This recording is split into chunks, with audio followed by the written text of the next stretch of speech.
Hello and welcome to Serious Yahoos Episode 1, the podcast for discovering Australian films that slip through the cracks or are unknown or just haven't been watched and need to be, or at least discovered and discussed. So today, my name is Justin. I'm here with Julia. You can say hi if you like. Hi. Jared. Hello. And Toasty. What's up? Okay, so for our first episode, we've got two Australian films, obviously, both featuring Sam Neill, which was unintentional, but that's what we got. So. Pretty likely with Australian films. There's probably some sort of percentage. Yeah. He's a New Zealander, yeah. Is he? Yeah. Oh, wow, there you go. I mean, but there's a point where you've been in so many... Isn't he kind of... Yeah, anyway. Adopted Australian. Yeah, we take the best things from other countries and claim them as our own. Yeah. Yeah, or... Yeah.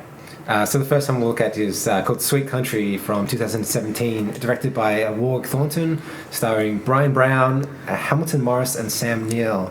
It has an IMDb rating of 6.9 and a Rotten Tomatoes audience rating of 70%. Julia, would you like to read the back of the box for us? Absolutely. Inspired by real events, Sweet Country is a period western set in 1929 in the outback of the Northern Territory, Australia. When Aboriginal stockman Sam, played by Hamilton Morris, kills white station owner Harry March, played by Ewan Leslie, in self-defence, Sam and his wife Lizzie, Natasha Gori-Fuba, go on the run. They are pursued across the outback through glorious but harsh desert country. Sergeant Fletcher, Brian Brown, leads the posse with the help of Aboriginal tracker Archie Gibson John and local landowners Fred Smith, our friend Sam Neill, and Mick Kennedy, Thomas Emright. Fletcher is desperate to capture Sam and put him on trial for murder, but Sam is an expert bushman and he has little difficulty outlasting them. Eventually, for the health of his pregnant wife, Sam decides to give himself up. He is put on trial in the courtroom of Judge Taylor, played by Matt Day, but will justice be served? That's like a big part of the story, I feel. Yeah. That was less of a blurb and more of a very comprehensive synopsis. Yeah, it kind of did to spell it out for us. So what are our expectations here? I just wanted to say that I'm very surprised by how they were saying, he was running for his life. The desert was glorious. It was beautiful. He was also running for his life. Like, they had to stop, and with Australian films they often mention, like, it was a brown, it was beautiful land, it was red, and then also we were killing the people, But yeah, I'm excited. Actually, like, the photo on the front looks good. So directed by Warwick Thornton, who has directed the only other film I've seen by him that I know of anyway is Samson and Delilah, which is quite a harrowing film but very well made, about two Aboriginal youngsters in Northern Territory and their troubles with, I guess, drugs. Escaping themselves or the life they have, and drugs. Quite powerful, quite good. So I'm kind of curious to see what this is like and what he does with the period piece. Good to see more Aboriginal directors working in the industry. Obviously, is Warwick Indigenous? Warwick Thornton is, I believe, yeah. Yeah. So yeah, I have high expectations for this one. I'm looking forward to it. I'm particularly curious to see a Western set in Australia. It's a novel concept for me. I cannot recall a single other Australian film with a kind of cowboys theme, although maybe cowboys is the wrong word. The Proposition, yeah. Never seen it. I'm terribly bad at films, as you guys know. Most Nick Cave scored films with that dude from the Memento. What's his name? Killed John G, raped and murdered my wife, that guy. I know who you're talking about, but Guy Ritchie. No, is it Guy Pearce? No, Guy Pearce. My bad, Guy Pearce. Anywho. Yeah. So, Jared, how do you feel about Sweet Country? What are your expectations here? I'm a little apprehensive because we've seen a few Aboriginal-based films recently and they've been quite racist. So I'm guessing this one, directed by an Aboriginal person, is going to be not so racist. We hope so. But we'll see. I like a period film. I like a lot of the actors in this. So we'll see. I guess to like interject on that point is that I feel like there's a difference between films that are portraying racist events versus films that are shot through a racist perspective. So Sure. like, the people who are shooting it are racist versus the people they're showing things that happened that were racist. Yeah. So we think that this will be the first that happened. That it's got racist happenings, but wasn't filmed through a racist lens, which is our hope, but still maybe a difficult film to. It could be uncomfortable to watch, but in a good way, the same way Samson and Delilah was. Yeah. It's great. I think it's also worth noting that this one is actually inspired by true events. Interesting. So I would be interested in the future reading up on it and seeing how closely it follows the account of the story. And it says on the front, one of the most important Australian films ever made, 5 stars by The Switch, and fiercely powerful, 5 stars by The Guardian. So, I mean, they often cherry pick these, but it's pretty solid. I don't know what the Switch is. I actually have seen the trailer for this one, and it does look actually quite good. Great. I did write it down as one to watch. So Brian Brown, I always remember him from Cocktail, Tom Cruise, as the bartender who steals his girlfriend at the time, I think. Nobody else remembers that? No. I know which movie you're talking about, but I've never watched it. That's the only place I can remember from. He's done a lot, I'm sure. It's a real 80s movie. Yeah, it really is. Cool. Right. Well, and the second one, also featuring Sam Neill, is Death in Brunswick from 1990, also called Nothing to Lose, based on a book, I believe, from a bit earlier, from the 80s maybe, an Australian book. Directed by John Ruan, starring Sam Neill, Zoe Caritas, and John Clark.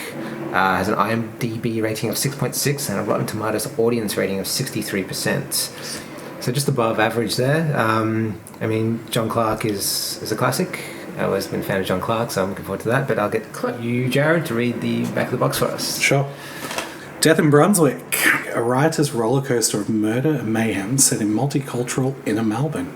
This hit Australian comedy thriller stars Sam Neill as Carl, a 40-ish no-hoper who takes a job as a cook in a seedy nightclub to escape his cantankerous mother. A dalliance with fetching barmaid Sophie, who is engaged to the nightclub owner, lands Carl on the wrong side of a vicious bouncer. But when attacked by his drug-dealing Turkish kitchen hand, Carl inflicts a gracious form of self-defense that sparks a deepening gangland feud. Best mate Dave is soon employed as Carl's protector, a gravedigger, as a band of cutthroats block Carl's path to his bartending sweetheart. In a tradition of Bad Boy Bubby, oh god, and Two Hands, this delirious Australian black comedy includes exclusive commentaries. Yeah, we don't need to know about the commentaries. So. No. Cool. Expectations? High. Very high. Yeah? I love the idea of a comedy thriller. Black It's an comedy. it's an interesting genre crossover and one I would really like to see done successfully. Right. Good actors. I think we're in for a good one with this one. It references Bad Boy Bubby. Has anyone seen that? Years ago, it's horrendous. Right. Well, even when you started with John Clark or a classic, I don't know what you're talking about. John Clark. You don't know John Clark? This is what I was asking you to expand on before you fair kept on. enough. John Clark, Even for the listeners as well. fair enough. John Clark was an Australian sort of satirist, comedian, actor. He used to do a bit called Clark and Dawes. Oh, yeah, Clark. Oh, no, you mean the bald guy and the other dude. That's him. Oh, it's him. I can see his face now. Okay, I know who John Clark is, everyone. Yeah. He just has a name that's like John Smith. He could be Could be any anyone. other bloke. But yeah, I very much know this man. Yeah, he unfortunately passed away 2-3 years ago. He was quite a well-known guy. I think he had a really good name in the industry as well. And Classics. he was always funny. He's got a good deadpan sense of humour. He didn't seem like a dickhead. I have read this book a few years ago now. It was okay. I've seen this film maybe 10 years ago, and I don't remember a lot about it, so I'm curious to see it again. 90s, I guess made 1990, that era of, and I remember it shot around like the Lygon Street Cemetery, and parts of Brunswick, obviously. Sweet. Parts of Sydney Road, I think. So, lots of familiar landmarks for us Melbourneites. It'd be interesting to watch it. I've got to say that that's something I love about films that I get really excited about is when I see any kind of Australian landscape, and not just the desert, like things that I actually know, because it's a strange feeling. And that we even seeing Hunt for the Wilder People, even though it was obviously a Kiwi film, there's a lot of similarities in the stickers we have on cars and the lingo and things, and there's a sense of like, ooh, which is so rare to watch, I guess, Australian cinema maybe, except for now that we're doing this podcast, less rare. Yeah. But yeah. That's part of the reason to do this podcast is to try and see more, and it is great to see your hometown, or even just the trees and the light and whatnot. The license plates on cars, all the things that are familiar to you. There's a certain fondness in familiar settings, and seeing them portrayed in novel and interesting ways is always very satisfying. Just to return back to Death in Brunswick, I think it's worth noting that Sam Neill actually said this about it: a weird psychodrama, a celebration of cultural diversity, an inner suburban nightmare, and 3 days in the life of an innocent fool. So it sounds very, very promising. Yeah. I don't know, I have low expectations, y'all. Of Death in Brunswick? Yeah. Why? Well, because I guess I feel like, well, not low expectations, that's wrong to say. Like, I feel like it could be a well-rounded film. Maybe it's just more preference. But not even preference. It's more that I guess caper films often get away from me. Films where it's like, oh, it's a caper and there's 6 days and then everything goes wrong, like unseries of unfortunate events. Mm-hmm. I often get stuck in the middle bit and I'm like, oh, another bad thing happened to this bloke. Right. So if they can get away from that and make it actually interesting and not just have him running the whole film from ridiculously bad things. So hopefully it's not Dust Boot or Gravity in Brunswick. Yeah, it's just like, Dust Boot in Brunswick. Yeah, you know what I mean? Like just a series of terrible things that happen to a dude, and it's like, and the chick being like, oh no, and yeah. So hopefully it'll be, but I'm reserved. Reserved is a better word. That's fine. Yeah. But Sam Neill. So mediocre, well, just above mediocre reviews on the internets for an older film. So I didn't read any of the extra reviews, just the numbers. So I'm curious. So now I have to choose what to watch first. The suggestion was to watch Sweet Country first because it seems like the more serious of the two. How do we feel about that? Sounds good. Yeah. Yep. Cool. My only, I'm fully for it. We're going to do that. But my only concern was when you were like, this is the more serious one. That one's called Death in Brunswick, and is about a guy and some gangland murders. I was like, this is going to be It's a black chirpy. comedy. It'll be fun. Yeah. I know. I'm just saying. Well, I guess it's Sweet chill. Country first. Then. Yeah. Okay, then let's retire to the couch and watch some films. Cool.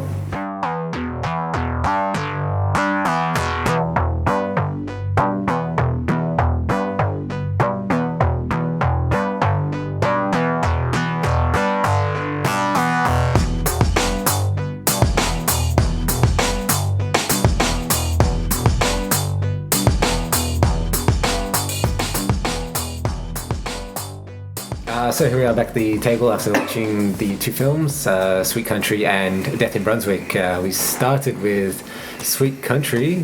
Marianne, can you tell us about Sweet Country? Right, so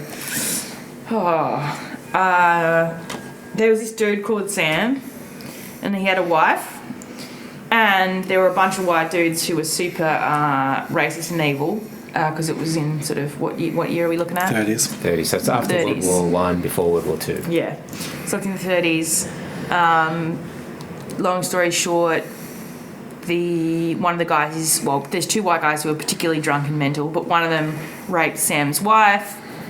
Sam and that are sort of trying to just do their own thing, and then the drunk guy comes to find this. You could probably explain this better, because I'm really skipping over a lot. But yeah, the drunk dude comes to find one of his stock boys, and then starts shooting at Sam. Sam retaliates, shoots the drunk crazy dude in the red shirt, and then he has to go on the run because he's a black man and he shot a white fella. Yeah. And then they're on the run for a while. Sam's a great trucker. There's just all this, scenes of them going through the desert. He finally turns himself in because it turns out his wife is with child, the child having to be that of the man who raped her. Then they go on trial, are found innocent, but the mob, which is the town, well, actually the other crazy white dude who's in the lighter shirt ends up shooting Sam, and then it's a sad ending. It's assumed he's shot. So to get some names in there, that was pretty good. Yeah. I can tell you're enthusiastic. No, I'm just that's where I'm at with explaining. Yeah. Yeah. So you have Fred Smith, who was played by Sam Neill, runs a station, is a Christian man, treats everyone as equals. Details. Right? Nice. Yeah. A new guy moves into the Bizer plot or the farm next to his name was Harry March. He was back from the war, from World War I obviously, and is derogatory towards the Aboriginals and needs help.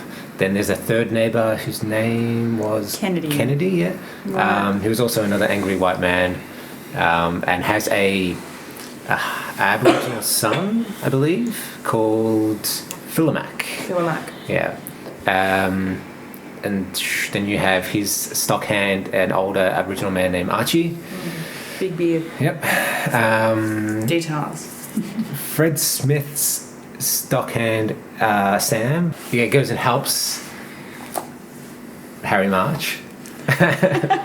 And his wife is subsequently raped while they're helping. So as Toasty pointed out, they go on the run, and because he had to kill him in the end. So I've skipped a lot there too. Yeah. It's been a long afternoon, as they always are. I think there could be a way of us making a quick synopsis without skipping detail. Like, these are the names, this happens, and then they kill each other. Yeah. I mean, it was a bit meandering with flash forwards and flashbacks, which kind of distract from it. It just wasn't that great of an edit either. I think I mentioned earlier, there was, especially in the action scenes, it was a bit... they were just clunky edits. And you can tell the point we disengaged. Yeah. Is when he started closing the bleachers and we knew he was about to rape her. He was just... It was... So the rape's been mentioned by Toasty and Jared, and I actually didn't mind this film compared to Death in Brunswick, which we'll get to later. It was easily the most traumatic rape scene I've never seen. Yeah, well put. It was really well done in that regard, although I must agree with the filming was jarring, and the flashbacks and flash forwards did not add to the story in any meaningful way. They were meant to give you snapshots of who the characters were, or almost like they were trying to fill in. Yeah, it was really strange. So some of them were like flashing to him in bed with his partner. That's the policeman. You think trying to get an idea of who the policeman is, but then they'd flash forward to like a scene where a guy gets hit in the head by an Aboriginal spear later on, and you're like, are we trying to like explore these characters, or are we getting flash forwards into the future? Yeah, it was just not really making much sense to me. I feel like the big question on the back, but will justice be served? Like, I felt going into the movie, the answer was no, like, because it's an Australian film about First Nations plight. Like, I just didn't feel like there was going to be a happy ending. Well, it was a two-pronged sort of question, I suppose. Not a two-pronged question, but it had two answers, as in justice was served by the court of law when the judge came into town to try Sam for the murder, which I don't think we described at all. So quickly, Harry March came to Fred Smith's plot or land to chase down his son who had run away. Philomac, yeah. He was drunk and angry, didn't find him there. Fred Smith had left to go to town, so it was just Sam and his wife, the Aboriginal stockhand, left there, and March was pointing a gun at him and firing and being crazy, so Sam shot him in self-defense, basically. Mm-hmm. So yeah, there was two points to the question of justice. Like, it was served in town by the judge, but then as they were leaving town, there was an errant shot or a shot from off screen that killed Sam. I don't think it was an errant shot. I think that the townsfolk who disagreed with the judge's verdict took matters into their own hands and saw that Sam was killed for the apparent murder of Henry March. They did show Kennedy buying a gun. Yeah. So you have to kind of assume it's him. We can connect that dot, I think. Yeah. Again, it felt a little cliche, I think, kind of. I don't know. It was based on a true story, so it'd be interesting to see how deep that truth is. So yeah, I mean, I don't know, a few technical notes, I guess. The editing, as we discussed, is a bit clunky. The scenery was fantastic. It looked beautiful. It's another character, really. Yeah, I mean, you can't go wrong with the Australian landscape. The subtitles used for some of the Aboriginal characters were, I don't know, I wonder whose choice that was. Was it the director? Was it a producer? Was it somebody in post? I found them troubling. Yeah. There was a lot of dialogue that could be understood without the captions, and it just... Here's the thing. It felt mildly offensive to have them. Well, there was sometimes when they were speaking in their language. So that makes sense then. But they didn't subtitle that. all the They time. were subtitling them when they were speaking English, like, and you it know- wasn't consistent. It was when like, Boss wants you to get a watermelon. yeah, and You know, like that we was- could completely understand it. Yet Yeah. other times when you couldn't so much, they didn't subtitle it. Yeah. So was Be it, done, consistent, otherwise, yeah. Don't it's just- subtitle. was it done for an international audience or, Oh God knows. you know, I mean, It's another strange thing. This movie was Strange. strange. It didn't feel right. You hungry, boy? You want to be a man? Yeah. Well, you got up and pulling balls. You want to be a man or we I? I don't need bullet balls.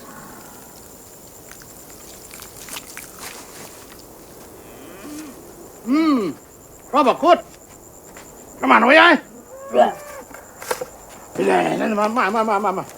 Mama. It will.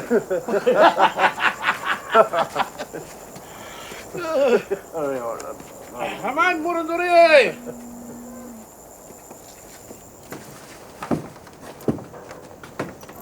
Hey, that block, Harry.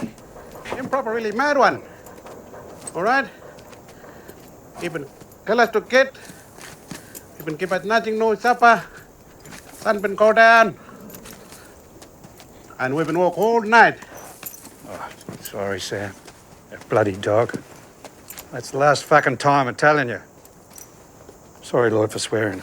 It's right, boss. You can take Lucy with you to town. Because that Harry fella was looking at her funny way. Yeah, of course. Take him back to mother. Her mother can look after her for a little while. Yeah, all right, Sam. Like I said, I do feel like it was more of a moving portrait, like the panning up when the kids, Philomax, you know, ripped jeans and pretty much every scene with Philomac, you know, like his shoes with holes in them and things like that. I feel like it was a moving photograph, and it should have been, you know when you go into a museum and there's a room that's dark and everyone's sitting in quietly with a big couch, and you go sit down and there's a moving images on the wall, and that's how some artist has decided to. I feel like this would have been good, just clips from this on the wall as you sat in a museum, you know. Yeah. But I didn't feel like it was a book or a story and that you could follow, or filmed in a way that I could follow in a really interested way. Yeah, I mean, you could. The story was, besides the flash forwards and backs, which were only, say, 5 seconds long, you know, they weren't extensive at a time. You could follow the story, but it wasn't that particularly engaging. I think, Well, the way Jared, they filmed it, sorry. you mentioned you could cut out a chase scene. and, Yeah, you know, I think you could cut out that. That was probably a third of the movie. Yeah. Where they're running away and whatnot. I feel that, yeah, it could have been the shooting, a short scene to the capture, then the trial, then the death, and it probably would have been a bit more poignant. But I get it. It's based on real life. That's probably what actually happened. Yeah. But I It mean, is what it is. you can go, this actually happened. You can say, oh, that, and then they ran away without showing it. It's the filming that for me was the, It just disengaged just a bit, I think. which is strange because the director is amazing, but Yeah, and he's obviously got an eye for cinema. yeah, very much. It was a script issue. The acting was good. The acting was The good, acting yeah. was quite good. Yeah. I love the actor who played Sam. He was great. His face was amazing. Yeah, he did very well. I can't think of anyone in there that really stuck out or didn't seem to do a good job, besides the doctor at the trial who had examined March's body. His voice did not match his face. It was just weird. I expected a 25-year-old dude. Yeah. I expected an Edgerton brother or something. It was Yeah. very strange. I did really like the judge. Yeah. I think as a character, he was definitely the strongest and most consistent character aside from Sam. Yeah. And for someone who had a relatively small part in the film, I think he was Huge impact. he was a little piece of gold. For sure. So the cop was Sergeant Fletcher, played by Brian Brown, who was in the small township, and either was part owner in the hotel or was just sleeping with the hotel. It wasn't really established. Had some kind of investment there. Yeah, so there was the Nature of what you're woman who either was just ran the hotel or was the barmaid or whatever. They were in a relationship of some sort. what was her role? You know, it was kind of a nothing role. It was like, She was just there dour. to be sad that he'd left and sigh. She did she even say anything? She said like 3 words. She had some words, but not many. I think her role was just to, kind of look disapproving and have thin lips. None of the women in this spoke much at all. They all kept their heads down. I mean, that was a cultural thing in relation to the First Nations women, but maybe for the white women, they were also extremely quiet. Yeah. A lot of yelling. And But remember when she was talking to someone at the bar, he comes up and piss off. Why were you talking Yeah, to what are you him? doing? You were just talking. Well, now you're talking to me. A tool of cinema to show Perhaps, the women's yeah. place. Did anyone else notice the absolute lack of music? Yes. Yeah. No. There was, And until the credits rolled, there was no music. yeah, which is an interesting choice. I didn't mind that. Yeah, I don't know if I did or didn't. It's Music generally helps with yeah. pacing a little as Yeah. well. It felt like What were they doing for sound? it was all scene on scene sound. There was a couple of little stings, like a whoosh or a zing or something like that they put in at a couple of moments. But that's as musical as it got. Yeah. Sorry. I think I like that. Yeah, it was a different thing to do. I liked that they didn't try and use music as a tool, even though I consider it normally quite a useful tool. I liked that they were still able to establish mood and theme without using it. Yeah, very much so. I mean, as was the sort of the beginning of the rape scene with the closing of the blinds and the shutters and the door and the whole, the room getting darker and darker. It's a visual storyteller. Yeah, it was very well done. And with, the salt flat, as they were riding across the salt flats and the way shadows were cast and the way they used that. It's a moving picture. Can I just say that really annoyed me, that scene as well? Salt flat. What's his name? Sergeant Fletcher? Where he rides out into the salt flat chasing Sam. Why? Why would you...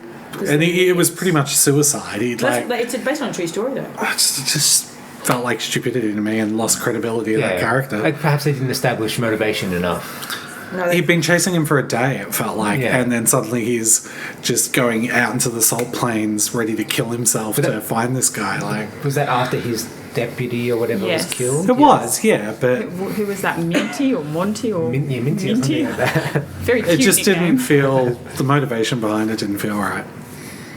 Just felt stupid. I can see where you're coming from, but I guess they did try and establish his character as kind of being one-eyed, dead set on capturing Sam and his wife and bringing them to justice. I mean, I thought it was relatively obvious that was his purpose and only goal for a really long time. Yeah. But why? It was like, I am the law. Yeah, I am the authority in this town. Or Sure, something. but then at the end he's talking to his girlfriend, essentially saying, "Let's get out of here. I don't want to do this. We could do better." Like he's not invested in being the sheriff. Yeah, there was no real It was transition, was there? it was No. strange. I just didn't feel any I feel like the motivation there. transition wasn't part of who his character was established as. I feel like the pursuit definitely made sense in every aspect that he'd been kind of portrayed as earlier in the film, but then we can do better than this, we can get out here. It's like, oh God. Yeah, I'm just reading the Trove articles on it, and it was about a man called Williberta Jack, and he killed Harry Henty, and was acquitted. Okay.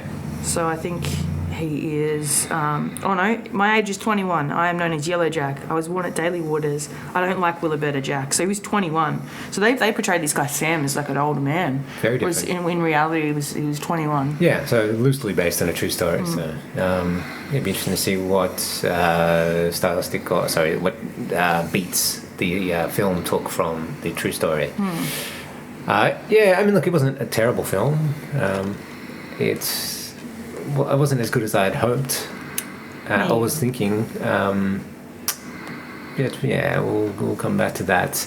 After that, we watched Death in Brunswick from 1990, also featuring Sam Neill. Julia, can you give us a quick synopsis of Death in Brunswick? I must disagree with the blurb. It was not a riotous roller coaster of murder and mayhem. It was a portrayal of an emotional man baby who has failed to grow up in any capacity, who went through, as Toasty said, a series of hijinks. Yeah. It was disappointing at every turn, and I commend it for being so consistent. Did you find it funny at all? Not particularly. No. There were definitely moments that I enjoyed in terms of the scenery, and given that we are recording in Melbourne, areas that I recognised with a certain soft fondness. Yeah. But on the whole, it was not a film that I would choose again. Right. Plot-wise, can you give us a bit of a rundown? So our lead character, Carl, is a ne'er-do-well who is in a situation of living in a terribly run-down, typical Brunswick house. His mother has come to stay with him. He's taken up a new job in a very awkward nightclub called Bombay, which we found was actually based on a real club, which still exists. Yeah. And they did actually use the actual building for the location, which is admirable. Terrifying if that's a real kitchen. Oh, absolutely. Who takes a fancy to the young waitress, Sophie. Now, he is twice her age. And At least. I think slightly more. At least.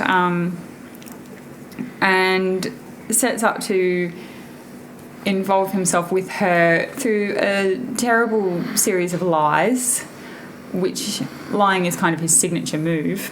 Yeah, not very honest at all, is he? No, he has he has no integrity whatsoever, and at every point he chooses to make the worst possible decisions, including but not limited to holding a meat fork used in carving in front of him when an angry man is approaching, which is, I guess, the murder Death of in Brunswick. yeah.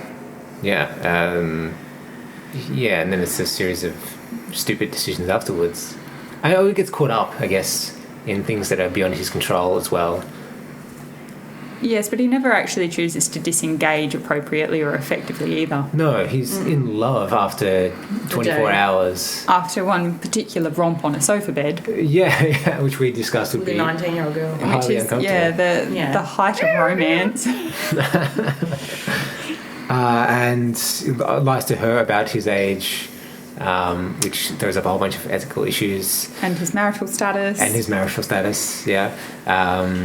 He's constantly lying to his mum, relying on his best friend, Dave, played by John Clark, who is probably the best part of this film, I think. I would have rather watched a movie about him for sure, 100%. Yeah, I would watch, Dave watches Carl be an absolute twit. Yeah. For 2 hours. Yeah, so Dave is his best friend. He's a grave digger working at the Carlton Cemetery, and obviously helps him when it comes to disposing of the body.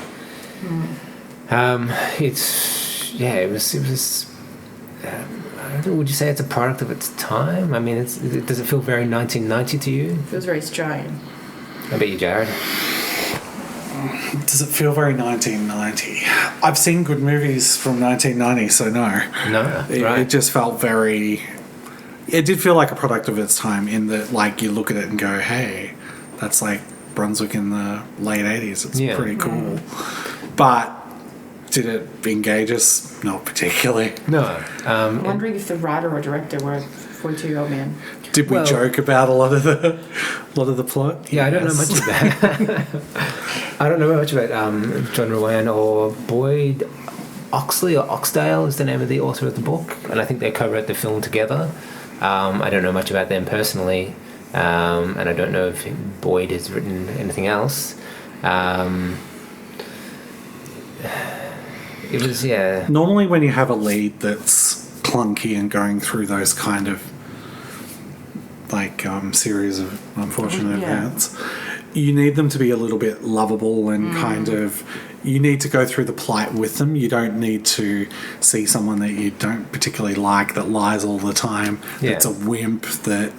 He's not even an anti-hero, he's just a... Yeah, an anti-hero is a good sad. thing. Yeah, you probably want an anti-hero to follow rather than... A pitiful man. Yeah, and He was just terrible. And in every single, with his own mother, he doesn't, it's okay to live at your mum, it's okay to love your mum, but he doesn't stand up for himself there, he doesn't you know, he's just, like I said, wet blanket, you know what I mean? And then his friend helps him out by taking a fucking body to the cemetery for him. His friend comes up in the middle of the night, and he then is like, oh, I can't possibly get back in the grave to help you. Like, that really just pissed. And then he tries to kill his own mother because he wants money. Then gives her a heart attack and paralyses her by yelling at her because he wants her money. You know, and all she's done is being a slightly nagging old woman, which she has every right to, and he has every right to set down boundaries. So he's just, at every point, just failed to be a decent human being, and then been sad about it. Yeah, pretty much. He's made nothing of his life up until his mid-40s, and he was married, though they don't talk much about his past. He's still married, technically. It's... The issue is, this is meant to be comedy. True. And it wasn't. I mean, there was a couple of... There's some moments I gave a chuckle, but I think they're more physical comedy, which is, you know, always makes me laugh a little bit anyway. Nothing... It wasn't particularly intelligent or engaging comedy-wise. Failed the Bechdel test. Yeah, it really did. I mean, the only logical... Dave and his wife especially, you know, very much, I suppose, the... nagging wife. Was she a nagging wife? She was a nagging wife. Every time he walked in the room, he had to hide his cigarettes. He couldn't do what he wanted. She yelled at him when he left him. But I like to imagine that maybe he's probably made promises to her that he's not keeping. Yeah. You know, she's a frustrated wife. Of course. I think that's a pattern of behaviour that she would have established following possibly years of Dave going off to help Carl and doing all manner of dumb things. Sure. Yeah, but that's the problem. Like lending him money, and he's made nothing of his life. I'm not saying it's come just because she's a nagging. The problem with a nagging wife is often they have things to nag about, but that's the problem with the relationship. True. I think the issue was, as you said during the movie, that they were one-dimensional characters as well. The mum's nagging, the wife's nagging, the girl's 19 and hot and wants to have sex with him right away. Like, all they are is these one-dimensional characters that serve or annoy the men and have superfluous frustrations.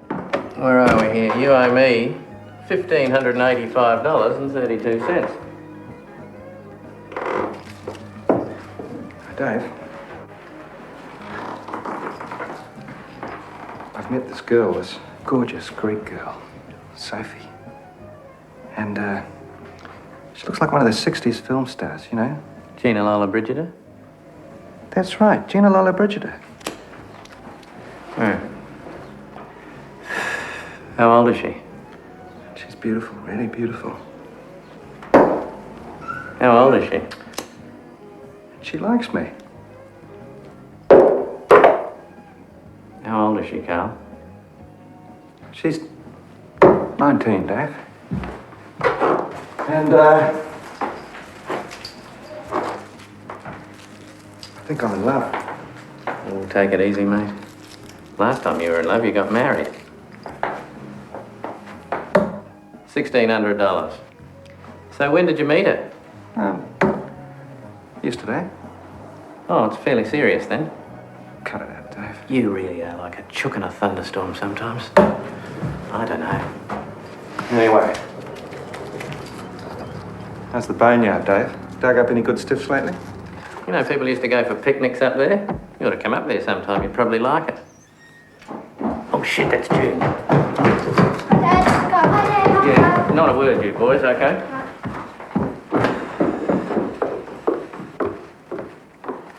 Hello, Carl. Hi, June. What's wrong? June? Oh, we only see him when there's trouble. You said so yourself. How much do you need? Take it easy, babe. Man's in love. Poor girl. Does his mother know? She's still doing your washing for you?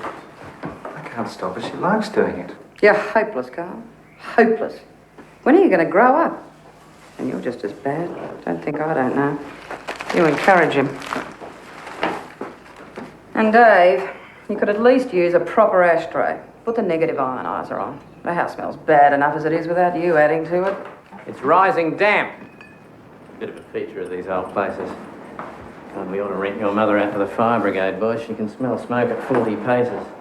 Be a bit careful of this Gina Lollobrigida of yours. Look at the trouble I'm in. I think every character, regardless of gender, was one-dimensional. That's true. I mean, every single person, like Carl was, a no-hoper, as we've established. Dave was the good best friend. Then there were characters we haven't talked about, like Laurie, who was security at the Bombay Club, who just wanted to beat the living snot out of everything and established himself as top dog.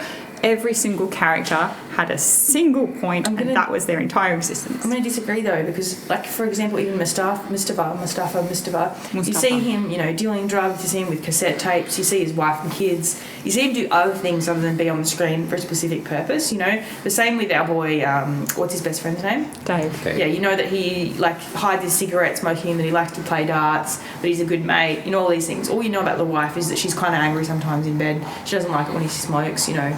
She washes dishes. What do you know about the mum? She sits at home nagging this guy. Yeah, but then she's praying, you know, before. She goes to church. She cleans the house. I mean, they do different things, but they are all of them only have like a single wavelength of existence. I respect that. Yeah, I agree with Julia now. I'm giving the listeners some meat. You know, you need some disagreement. Hey? Oh, for sure. Tell your listeners, best mates. Yeah. And did our protagonist actually learn anything from his travels? No, he just got a paralysed mother, a lot of money, and a 19-year-old girlfriend and a neck brace. Wife. They got married in the end. Yeah, he got everything he wanted for, you know, just going to a few trials that he didn't really earn. It's so fucking Freudian. Without growing, I think he wants to poison his own mother. He wants to fuck a 19-year-old, and he feels like he's the victim. You say he wants to. He did. Yeah, he didn't poison his mother in the end. She just got a heart attack because he yelled at her. He was ready to. Yeah. He had the cup in his hand. It's all about his own mother, and he's suffocated by her. Yeah. It's all about the pussy. I feel like the most disappointing thing with Carl as a character is that he came out on top, but there was no growth. No. He didn't learn anything. He didn't change. He didn't step back and observe and adjust his behaviour. He just carried on being a self-pitying sack of flesh. Yeah. And won. And you're like, I find that very frustrating. I wanted our boy Clark and Daw to win. Perhaps they will flush that out in Death in Brunswick 2, which we'll be watching next week. You guys. One little piece I did enjoy is that the mother, whilst listening to a record on the couch, the record she chose was called Death in Venice. I did see that. And I thought that was quite clever. Yeah. Which is actually a movie as well, I believe. So they might have been, I meant to mention that, they might have been trying to reference that movie somewhat with this one. For sure. Which is lost on us because none of us have seen it. Oh, hooray. The performances in Death in Brunswick, were they all, you felt like they were convincing, or? I suppose. They were they existed. very Australian, like in that kind of, there's always a sort of stilted dialogue in Australian films, especially older Australian films. What are you doing? Yeah, and then there's a pause, and then the person, it doesn't feel natural. Yeah. There's a bit of that. It's because we need time to think about what we're actually going to say next. Our brains are a little bit slower than our Northern Hemisphere filmmaking friends. But other than that, I thought most of it was pretty good. Sorry, guys. Let's go back to Sweet Country for a second. The racial aspect of it, how do we feel about that? Like, it was well portrayed, I feel. Like, you know, there was racial issues that they were covering. It was telling you how bad they were. It wasn't like, you know, these savages. It was telling you this is a plight of people wrongly, like, you know, abused. And it was it's directed by an Indigenous person. But I felt like they were all strong Aboriginal characters. Like, they weren't just there to be, you know, animals or, you know, whatever on screen. There were no token characters. Yeah. No, token is the word. None of them were token. I think the Aboriginal characters in the film were the strongest characters in the film. Yeah, definitely. Sure. Yeah. Yeah. Okay, so would you recommend Sweet Country to anybody? Julia? Maybe my father, who would enjoy it for the historical aspect and would probably be aware of the story behind the film. Mm-hmm. Joe? Not particularly. I didn't think it was a very good film. I would recommend this movie over every other movie we've watched so far. So that's where it is in the rankings. Like, I prefer this movie to any of the movies we've watched on this podcast. But outside of that, I think I'd recommend the director and his visual ability. So I'd say, hey, go check out Warwick Thorne, because I know his ability to capture images is amazing. I wouldn't say go sit down and watch Sweet Country. Right. You know, so I think he's amazing, and he shows that through this and his other previous works. But yeah, I wouldn't necessarily watch Sweet Country. I would recommend this to people to watch, because I'd be curious to hear what other people have to say about this film. Yeah. You know, I'd like to see... Get the opinions of a few others out there. I'd recommend it to foreigners, actually. I'd recommend it to people who don't understand the Australia. Right. So definitely, but not to necessarily. I mean, I don't know. That's not to say I wouldn't recommend it to other Australians, but yeah, I feel like if people needed a portrait of our history, then for sure. Yeah. It's got some redeeming features to it. I don't think it was a terrible film. I don't know if I would go out of my way to watch it again, but I would definitely, like if somebody's like, oh, you've got something to watch that I've never seen before, I would say, watch that, sure. I'd be okay with that. Okay. What about... He sleeps well at night. What about Death in Brunswick, Julia? Would you recommend that to anybody? I would not. I'm not Julia, sorry. No, you go first, Toasty. You go first, Toasty. I went first. No, I would not. You would not? Okay. I would not. So Sam Neill. I mean, Sam Neill's he's not going to be hurt by it. John Clark's not going to be hurt by it. They both have a great back catalogue. I don't know what the directors are up to, but they probably should be hurt by it. They should be hurt by it. But they should go, this was a bit one-dimensional maybe. I think they're doing okay, considering this is a relatively modern release of it on DVD by the good people at Umbrella. Yeah. I think they're doing okay. It's obviously, it has a legacy that's lasting. How about you, Jared? Would you recommend it to anybody? You know what? I'd probably consider watching it with someone who was in their 20s, right, in the 80s. Right. Yeah, right. So to kind of get their take on what the whole movie's kind of about, but... Not for your own shits and giggles. Oh, it's just... it wasn't a very good film either, unfortunately. Engaged. I need to be engaged. And Julia? Never. Categorically no. Wow. I found it thoroughly unenjoyable. I think it was certainly... It was just kind of it was kind of boring. It wasn't very funny. It was not worth. Yeah, no, I don't think I could recommend it to anybody either. The one other character I liked aside from the best friend was the girl's best friend. She was a fucking legend with the big hair. She spoke it like it was. The only redeeming characters were not the main characters. Yeah, except for Dave. John Clark. I mean, that's probably the only reason I'd recommend somebody to watch that. You could probably make a supercut of all his scenes, and that'd be enough. Because there's the best friend of the main guy and the best friend of the main girl were both just there going, "You fucking idiots!" the whole time. Yeah, pretty much. What the fuck are you doing? Like literally. Was it popular back in the day? It's got a cult following. I don't know how popular. I'm sure if we did a quick Google, we could find out what it made on in the cinema and things like that. But it's... I don't know. I don't know if there's many other urban Melbourne films made around that time, whether they were shooting more films around the city, that was in a suburban, kind of like the way what Skyhooks did for music in Melbourne. They were singing songs about Turak and what's the other one that they're popular? It doesn't matter, but they were kind of covering issues that were local and people understood. So I think just the familiarity is enough for people to enjoy it. I'd agree with that. I do think one redeeming feature was the fact that they had, ethnic or, Greek, Turkish cultures. They had, old women in black headscarves and sort of lingo and discussion without it being like a big caricature of it doesn't have to be all focused on the Greekness, like My Big Fat Greek Wedding, or it just was an aspect of Melbourne life. It wasn't, this caricature. So I liked that, and the filming of inside the house with all the colours and, the wedding, which was over the top. Yeah. And things like that. Melmulticultural Melbourne or Brunswick at the time, it was a mix of... Feels like Brunswick now still. Yeah. Exactly. Which is just a shame about the whole film. Well, that's episode 1 down, 2 films. Who knows what we'll have for next time. I've got a couple of Peter Weirs sitting there and a few other bits and pieces. Peter Weir. Perfect. No, because you're like John. I need some... He's an Australian director. I got that. Yeah. It's all right, Toasty. We come into this ignorant but open. Okay, ignorant but open, like that 19-year-old in that film. I don't think she was particularly ignorant of the ways of the world. Just most of them. Okay. No, but what is he director? Because if I know, then I'll be able to... The two I have at the moment is one called I think it's called The Plumber, which I haven't seen. The Plumber? Much about. Yeah. Is it about a plumber? It's about Mario. It's a bit of a exploitation film, I think, or maybe not, about a plumber who comes to help out a woman and doesn't leave. A bit of a thriller, I think. I don't know. He's also did a film called The Cars That Ate Paris, which is about a... Car that eats Paris? No, a group of cars that terrorise a small town, outback town. Are there people in the cars, or is it just straight cars? I'm not sure. But we're running out of time, so I'd like to thank my guests, Toasty. Toast with most. Jared and Julia. Less. Toastless. She's our hot-butted babe. Thank you very much for listening. Oh, I get it now. If you... Feel the toast, I got butter. Oh, I didn't get it at the start, guys. If you'd like to get in contact with us here for any reason, you can email seriousyahoos@gmail.com.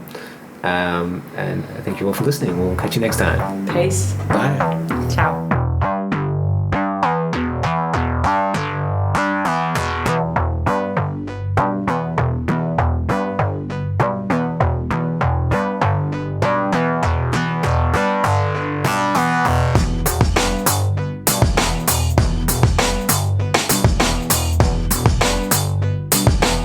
Serious Yahoos is recorded at Fancy Goods, the noisiest studio in Melbourne. Theme music is Joker by Six Umbrellas via the Free Music Archive. All other samples have been used under fair use laws and belong to their respective copyright holders. Any questions or comments, please contact us at seriousyahoos@gmail.com.